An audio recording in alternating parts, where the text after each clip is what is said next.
Graça e paz, mais um pão diário, falando de Romanos, capítulo 5, versículo 20 ao versículo 21. Epístola aos Romanos, capítulo 5, do versículo 20 ao versículo 21.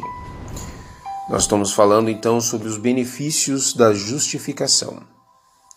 Versículo 20. A lei foi instituída para que a transgressão fosse ressaltada, mas onde abundou o pecado, superabundou a graça.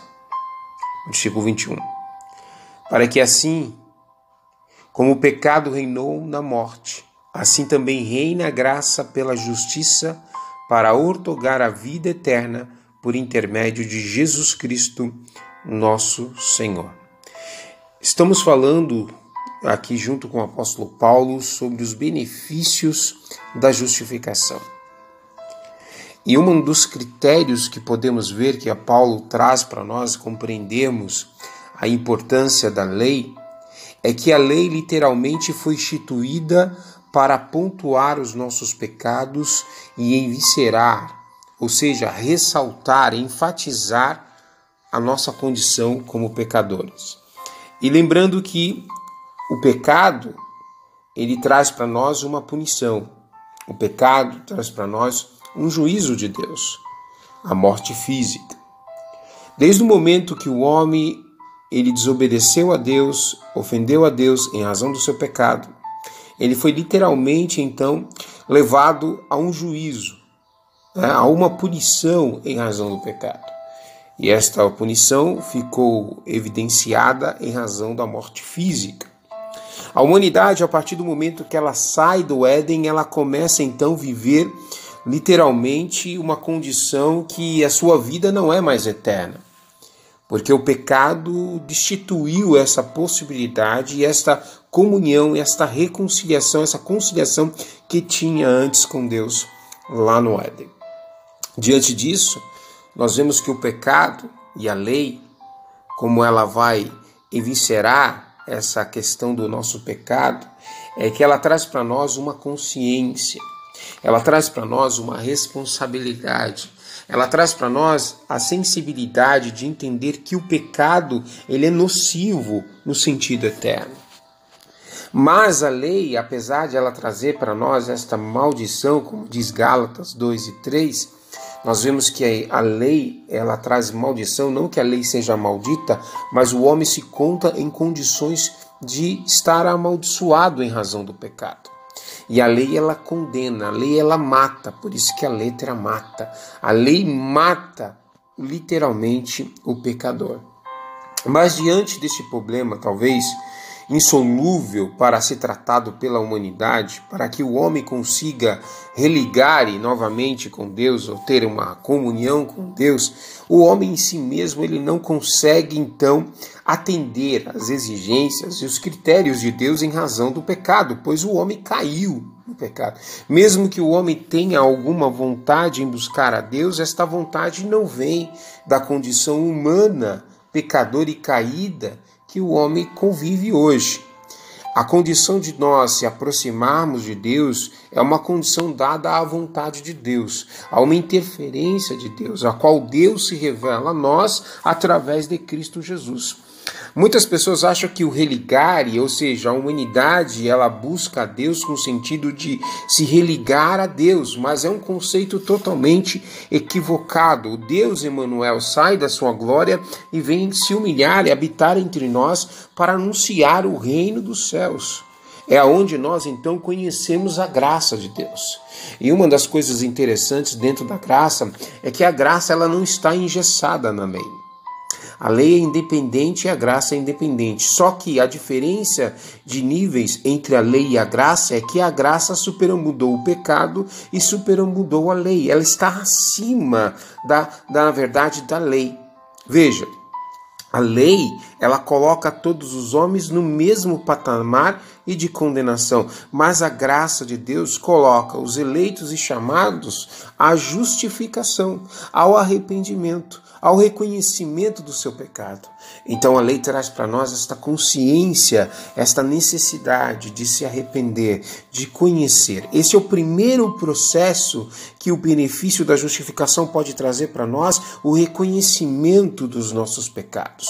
E diante disso nós vemos que, como o texto já havia dito no contexto, você vai ver que a graça de Deus, a promessa de Deus, ela não está engessada, ela não está presa em razão da lei. Mas a graça é uma promessa que veio antes mesmo da lei. E ela foi pautada sobre a fé de Abraão. E esta fé foi transferida para nós, para que nós possamos também ser justificados, assim como o pai Abraão foi justificado em Gênesis 15:6, ali dito no texto. Para isso, amados, nós precisamos entender que a graça de Deus, ela superabundou o pecado e a morte. Veja, o pecado, ela nos condenava e a morte tinha um domínio sobre nós. Mas hoje, diante da fé em Cristo Jesus, podemos até sofrer a morte física, mas a morte eterna não teremos mais esta possibilidade de sofrer, pois estamos em Cristo Jesus. Aqueles que literalmente morreram crendo nesta promessa estão literalmente descansando em Deus. Por isso que Deus, lá no início do capítulo de Romanos, capítulo 5, ele fala que Deus declara eles justos em razão da fé que há em Cristo Jesus. E qual é este critério? Qual é a exigência de Deus para que nós possamos, então, encontrarmos a graça de Deus? É que é necessário termos fé em Cristo Jesus. A salvação, ela não é algo pautado na vontade do homem ou naquilo que ele tenha para oferecer. Primeiro, o homem está em uma condição deplorável em razão do pecado, está condenado, está amaldiçoado por causa do pecado. O homem não tem condições nenhuma de religar ou de religião para se ligar com Deus. A sua condição é totalmente depravada, perdida. Mas nós temos então a participação do Emanuel, Deus, que encarnou em carne, habitou entre nós, anunciou o reino dos céus. E não só isso, mas carregou os nossos pecados. A morte não tinha domínio sobre ele porque ele não tinha pecado, mas ele se entregou à morte. E a justiça de Deus então foi feita ali em Cristo Jesus, a qual Deus emplacou a sua ira como justiça, castigando os nossos pecados sobre o seu próprio Filho. E literalmente então, Cristo sepultado na sexta-feira, ali no túmulo, literalmente deitado sobre a terra, nós podemos entender que o pecado foi vencido pela graça, pois ao terceiro dia Jesus Cristo ressuscitou em um corpo de glória, dando assim para nós o momento, a possibilidade de vivermos a promessa de Deus através de Cristo Jesus. Lembrando então que a graça de Deus, ela está sobre a lei. Ela não está sujeita à lei. Ela não está engessada na lei, mas ela é superior à lei. Ou seja, quem é aquele que está na graça de Deus está literalmente livre da condenação do pecado.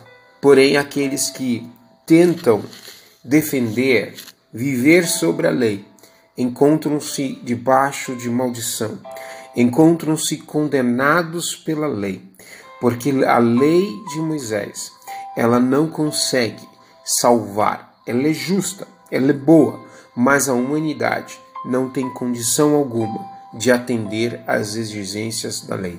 E essa foi a discussão entre o apóstolo Paulo e literalmente os judeus cristãos, que na verdade estavam tentando corromper a graça, inserindo então a questão da circuncisão como uma exigência no sentido de atender à graça de Deus. Mas a graça de Deus, ela é literalmente maior que a lei, maior que a circuncisão, porque o critério que é colocado é Cristo Jesus. Cristo é o Adão perfeito que atendeu todas as exigências da lei, a qual era o Cordeiro Santo de Deus, a qual Deus preparou ali, Jeová Jireh, Deus da providência, providenciou o cordeiro para sacrifício, a qual seria então expiado, redimido os nossos pecados. E este foi o critério que Deus colocou para que nós fôssemos, na verdade, perdoados, justificados e alcançamos então não a graça de Deus, mas a graça de Deus nos alcança através de Cristo Jesus. Logo, assim como a morte reinou sobre o pecado, também nós vemos a graça, que é a justiça de Deus, que foi outorgada, delegada a vida eterna para aqueles que estão em Cristo Jesus. Então, qual é o único intermédio, qual é a única forma que eu consigo ser resgatado por Deus? É através de Jesus Cristo. Não é através da circuncisão, não é através da guarda do sábado, não é através dos preceitos da lei, da tradição judaica, mas somente em Cristo Jesus alcançamos a graça de Deus, lembrando que ela é alcançada não porque nós temos alguma condição ou méritos, mas que na verdade a graça de Deus, ela é se revelada a nós através do Espírito Santo, que nos convence do pecado, do juízo e da justiça de Deus, e que nos guia em toda a verdade que é Cristo Jesus. Por isso a palavra de Deus diz: conhecereis a verdade, e a verdade vos libertará. Estar em Cristo é conhecer a Cristo, é entender a Cristo. Podemos entender que o apóstolo Paulo, ao início desta carta, literalmente, quando ele iniciou de forma cristológica, cristocêntrica, totalmente trazendo, ele não cita na questão por ele ser fariseu, ex-fariseu, ou por ser judeu, ele não faz referência alguma inicial nesta carta a respeito de Moisés. Mas, de fato, ele inicia falando sobre o Evangelho de Deus, que é poder de Deus para a salvação de todo o que crê, porque aquele que está em Cristo, o justo, viverá da fé. Veja que o texto, ele enfatiza esta questão.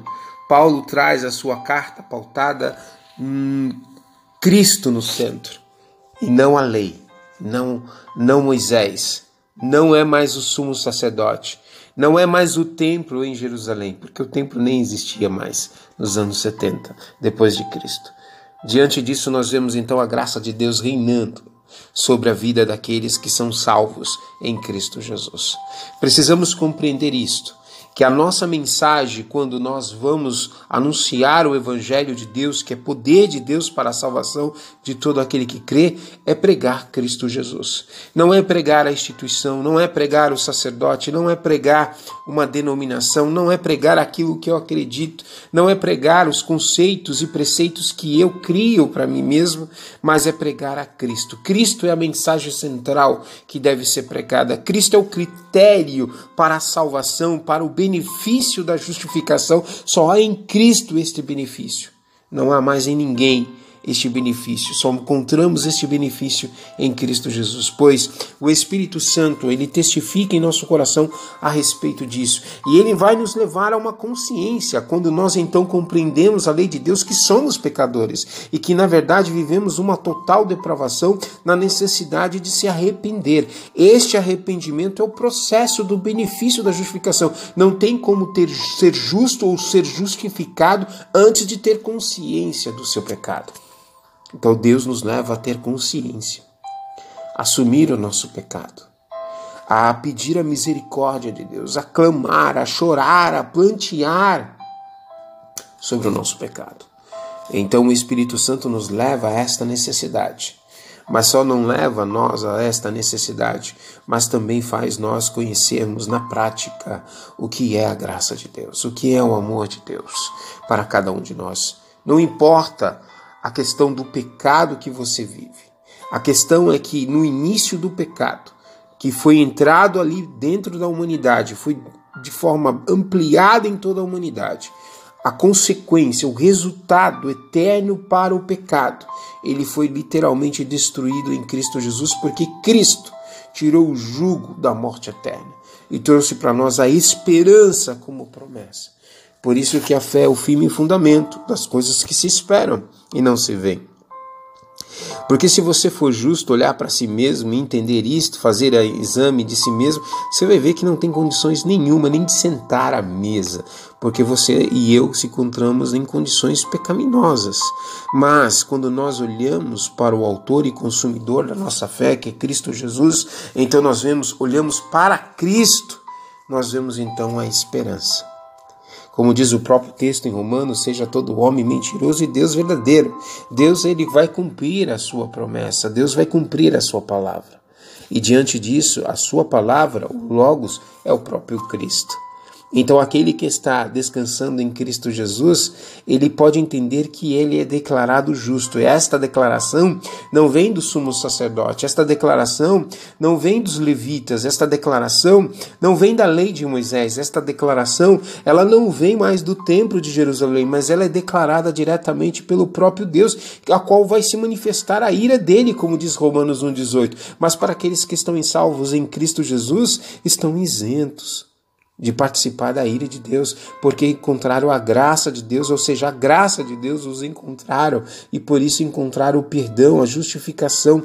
Por isso que o Evangelho de Deus é poder de Deus para a salvação daqueles que crê em Jesus Cristo. Se você compreender esta palavra, se você entender que o religare não existe, e de fato não existe, o teu esforço em sentido de agradar a Deus, mas o Emanuel que se fez e habitou entre nós e anunciou o reino dos céus, é ele que faz esta reconciliação, esta recomunhão com Deus, a qual nós havíamos perdido lá no Éden, e ele reconstrói essa possibilidade através de Cristo Jesus. É o critério que Deus deu, ele é o Criador, então ele dá o critério. E qual é o critério? Cristo. Por isso que Paulo inicia esta carta de forma maravilhosa, de forma cristocêntrica, para entendermos que a salvação, ela não vem dos homens, mas de Cristo Jesus. Amém? Vamos orar e agradecer a Deus? Pai, nós te agradecemos pela tua palavra, agradecemos pelo aquilo que temos aprendido sobre a graça de Deus. Entendemos que a graça de Deus é a promessa de Deus para aqueles que acreditam em Cristo Jesus. Para aqueles que tiveram a compreensão a respeito do seu pecado, a necessidade, a miséria que vivíamos debaixo do pecado. Mas hoje encontramos a tua graça. Encontramos a tua graça porque tu tiveste revelado a tua graça através de Cristo Jesus para nós. E por isso hoje nós podemos dizermos que vivemos a justiça de Deus, porque Deus declara que somos justos através da fé em Cristo Jesus. E isto nos é atribuído como promessa, como justiça, não porque é algo que vem oriundo da nossa capacidade, mas é aquilo que Deus se revelou e nos deu através da fé em Cristo Jesus. Este é o critério, é isso que devemos crer, devemos acreditar e viver todos os dias da nossa vida.